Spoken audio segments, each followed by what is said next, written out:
For purposes of the gentleman from Florida, Mr. Gaetz, seek recognition. Strike the last word. The gentleman is recognized for 5 minutes. Thank you, Mr. Chairman, and I am so incredibly proud to represent one of the districts in this country with one of the highest concentrations of veterans. I'm proud to support this bill because to defraud those who have served our country is reprehensible. Exploiting the service and sacrifice of Americans for personal gain is loathsome, and I am grateful that this legislation provides appropriate criminal penalties for those who are engaged in these acts of fraud. But there is another fraud that is harming veterans in this country, and that is the fraud that the federal government maintains by not giving veterans access to medical cannabis. Time and again, I hear in my district that veterans are placed on a combat cocktail and that they face side effects that lead to depression, suicide, and lives that are unfulfilled. I'm incredibly grateful that Chairman Goodlatte and the staff of the Judiciary Committee has worked with me on legislation that I intend to be offering in the coming weeks, which will solve this problem and advance the cause of veterans by ending the gag rule that exists at the VA, wherein there's not able to be an exchange of information regarding federally approved research and federally approved clinical trials so that veterans have more options for a healthcare solution that seems to be available in times when other circumstances and other remedies have failed.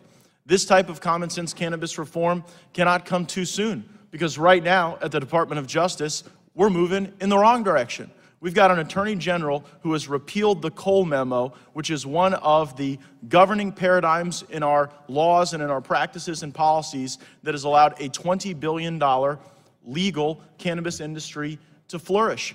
And unfortunately, the actions that the Department of Justice has recently taken put patients in jeopardy, put the very veterans that we're trying to help with this legislation in jeopardy, and risk the possibility of banks having to close within days or weeks that are taking deposits that allow these organizations and dispensaries and medical facilities to fill recommendations and prescriptions for some of our most vulnerable fellow Americans.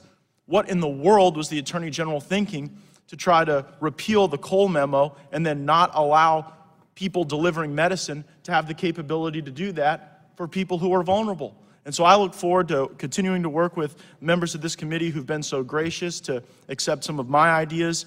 I think it's a strong sign of bipartisanship that we're going to be able to work together, hopefully in the coming weeks, to advance legislation to end the gag rule at the VA. And more importantly, I'm hopeful that within the Trump administration, there's somebody that will be able to rescue us from the reckless acts of the Attorney General. And I believe that the Treasury Secretary has the authority to issue guidance, to issue a letter to financial institutions indicating that they could continue to take deposits, they could continue to operate while we try to bring some common sense, bipartisan solutions so that medicine can get to vulnerable people and we don't drive $20 billion into black markets, into the hands of cartels, and into the hands of money launderers. There is a better way to do this. We can be responsible adults and follow the science and end the fraud that the federal government has perpetrated on the American people regarding medical cannabis. I yield back. For purposes of the gentleman from Rhode Island, seek recognition. Move to strike the last word. The gentleman is recognized.